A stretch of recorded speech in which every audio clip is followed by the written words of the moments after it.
माधवपुर नामक गांव में अमन अपनी पत्नी रिविका और बेटे छोटू के साथ एक छोटे से घर में रहता था। अमन एक किसान था जो अपने 2 बीघा के खेत पर खेती करके अपना गुजारा करता था। अजी, आप जल्दी खेत पर चले जाओ। आज आपको खेत में फसल भी लगानी है। वह क्या है ना, गर्मी भी बहुत ज्यादा पड़ रही है।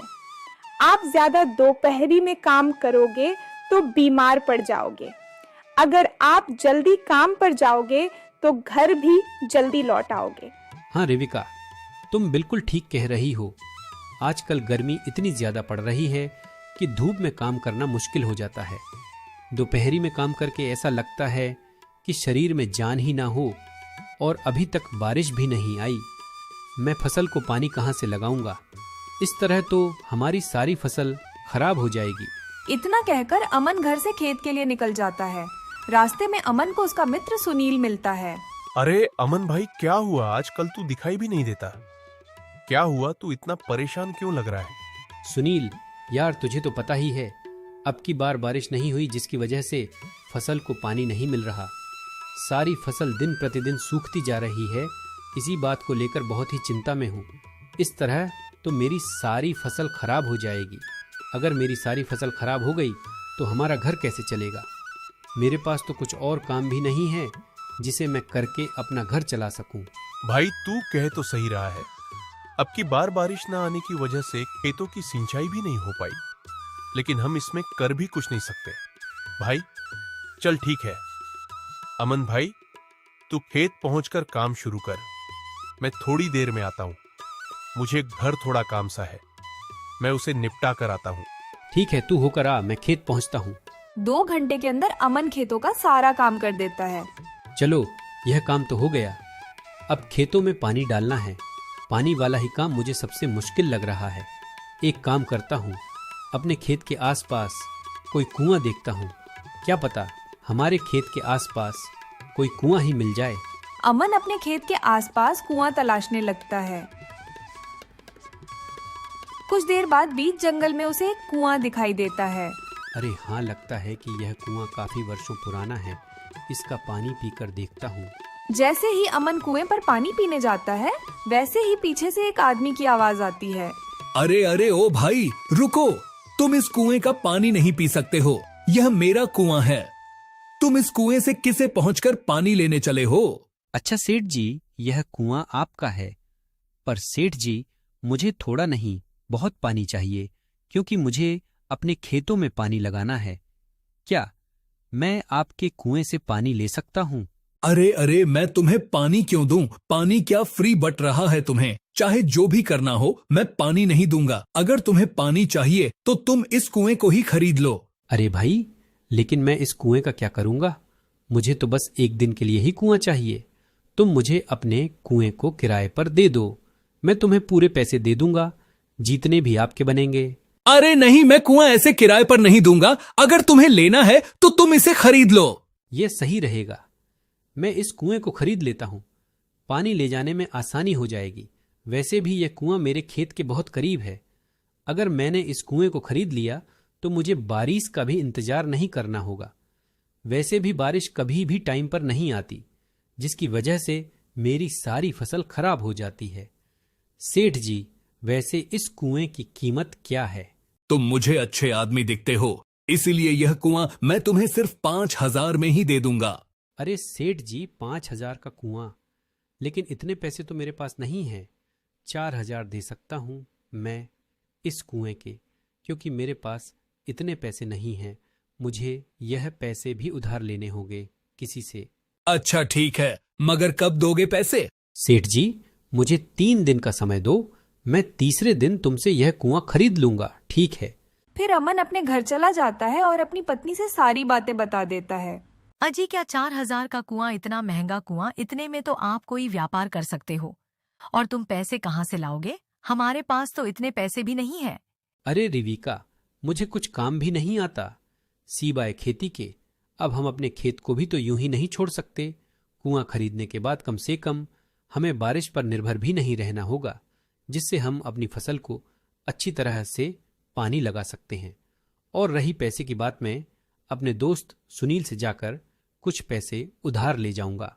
अजी आपको जैसा सही लगे आप वैसा ही करो, लेकिन जो भी करो सोच समझ कर करना, कहीं हम किसी मुसीबत में ना फंस जाएं। अरे रिविका, तुम तो बेफजूल ही घबराती हो। हम किसी परेशानी में नहीं फंसेगे। फिर अमन अपने दोस्त सुनील के पास पैसे उधार लेने जाता है। अरे अमन, अचानक हमारे घर कैसे आना हुआ? सब खैरियत तो है ना? हाँ सुनील भाई, सब खैरियत है, भगवान का शुक्र है। मुझे आपसे कुछ काम था। हाँ बोल अमन, क्या काम है? अरे सुनील भाई, मुझे आपसे 4,000 चाहिए। मैं तुम्हें जल्द लौटा दूंगा। लेकिन अचानक से तुझे 4,000 क्यों चाहिए? अरे सुनील भाई, मैं एक कुआं खरीद रहा हूँ। मेरी उस कुएं के मालिक से 4,000 में बात हो गई है। मैं उस कुएं से अपने खेत में आसानी से सिंचाई कर सकता हूँ। अरे भाई, ये तो बात सही है, लेकिन 4,000 का कुआं तो महंगा है। देख लो भाई। सुनील भाई, महंगा तो है, लेकिन वह कुआं हमारे खेत के पास भी है और मुझे उस कुएं से सिंचाई करने में ज्यादा मेहनत भी नहीं करनी होगी। इस कुएं से मेरा काम बहुत आसान हो जाएगा। ठीक है भाई, मैं तुम्हें अभी पैसे देता हूँ। दूसरे ही दिन वह कुएं के मालिक के पास पहुंच जाता है। तुम तो 2 दिन में ही कुआं खरीदने आ गए। मैं तो सोच रहा था कि तुम इस कुएं को खरीदोगे ही नहीं, टाइम से पहले ही आ गए। हाँ भाई, मुझे इस कुएं की काफी जरूरत है, क्योंकि यह कुआं मेरे खेतों के काफी पास है।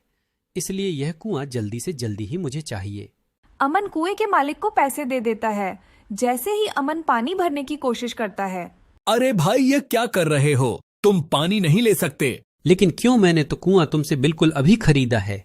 अब यह कुआं तो मेरा हो गया है। हाँ, लेकिन तुमने सिर्फ कुआं खरीदा है। कुएं का पानी अभी भी मेरा ही है, इसलिए तुम मेरा पानी नहीं ले सकते। ये तो आपकी गलत बात है। मैंने कुआं खरीदा है तो पानी भी मेरा ही हो गया। कुछ गलत बात नहीं है। अगर तुझे पानी चाहिए तो पानी खरीद ले। फिर वह अमन को रोक देता है। अमन पूरी तरह फंस जाता है। वह इंसाफ के लिए अपने गांव के मुखिया के पास जाता है। क्या हुआ अमन, आज तुम्हें हमारी याद कैसे आ गई? मुखिया जी, मुझे इंसाफ दिला दो। मुझे इंसाफ चाहिए। अरे आखिर बात क्या है? पूरा मामला तो बताओ, मैं तुम्हारी बात समझ नहीं पा रहा हूँ।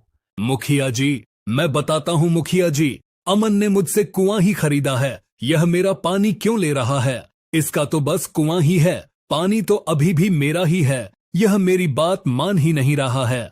बात तो बिल्कुल ठीक है, तुमने तो कुआं खरीदा था, फिर पानी क्यों मांग रहे हो? पानी तो अभी भी सेठ का ही है। अरे मुखिया जी, वही तो मैं भी इसे समझा रहा हूँ। यह मेरी बात मान ही नहीं रहा है। अरे अमन, तुम लोगों को कब से ठगने लगे? तुमने कुआं खरीदा था तुम्हें, इसलिए उसका पानी इस्तेमाल नहीं कर सकते हो।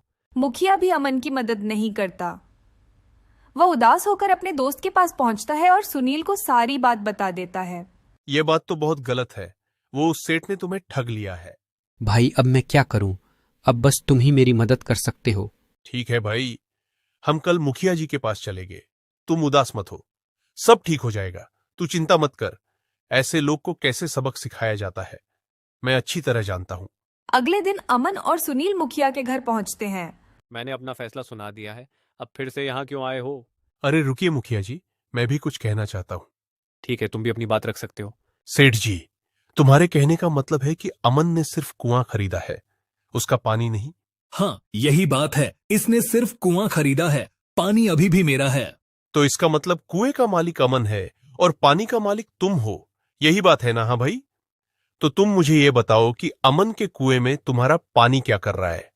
अगर तुम्हें पानी चाहिए तो कुएं से निकाल लो और कामिल को कुआं दे दो। इसमें अमन की तो कोई गलती नहीं है। तुम सही कह रहे हो सुनील, ये तो मैंने सोचा ही नहीं।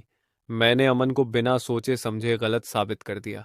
मुखिया जी, अगर सेठ का पानी अमन के कुएं में है तो इसमें अमन की कोई गलती नहीं है। वह अपना पानी निकाल सकता है।